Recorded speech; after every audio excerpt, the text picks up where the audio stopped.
दोस्तों, अपने इस एपिसोड में हम बात करेंगे भारत के महाकाव्यों के बारे में।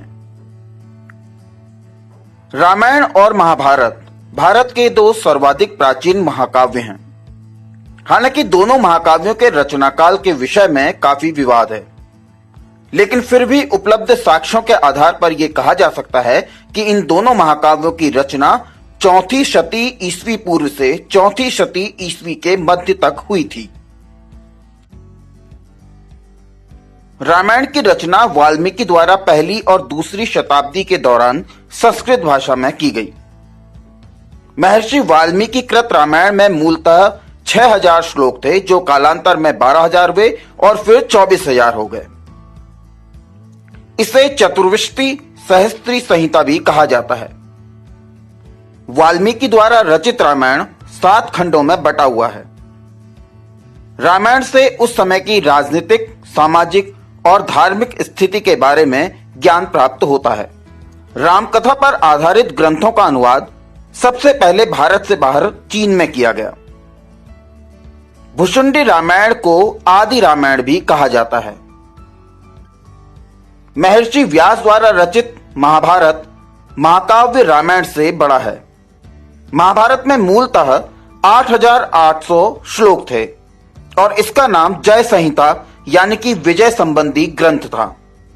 बाद में श्लोकों की संख्या 24000 होने के पश्चात यह वैदिक जन भारत के वंशों की कथा होने के कारण भारत कहलाया।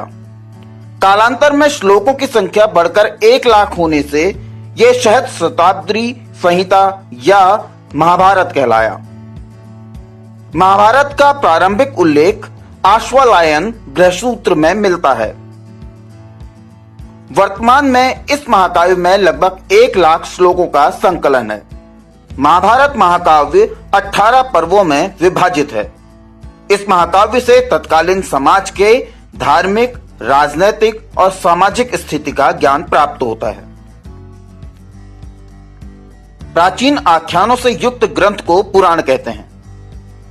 ऐसा माना जाता है कि 5वीं से 4वीं शताब्दी ईसा पूर्व तक पुराण अपने अस्तित्व में आ गए थे। पुराणों के मुख्य रूप से 5 लक्षण बताए गए हैं। ये हैं सर्ग, वंश, प्रतिसर्ग, वंशानुचरित और मनवंतर। कुल पुराणों की संख्या 18 है। इन पुराणों में विष्णु, वायु, मत्स्य और भागवत पुराण सर्वाधिक ऐतिहासिक महत्व के हैं, क्योंकि इनमें उस समय के राजाओं की वंशावलियां पाई जाती हैं। 18 पुराणों में सर्वाधिक प्राचीन और प्रामाणिक मत्स्य पुराण है। इसमें सातवाहन वंश के विषय में विशेष जानकारी मिलती है।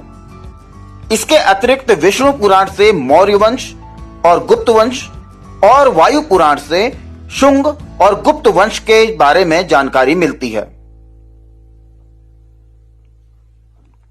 तो ये थे हमारे महाकाव्य और हमारे पुराण।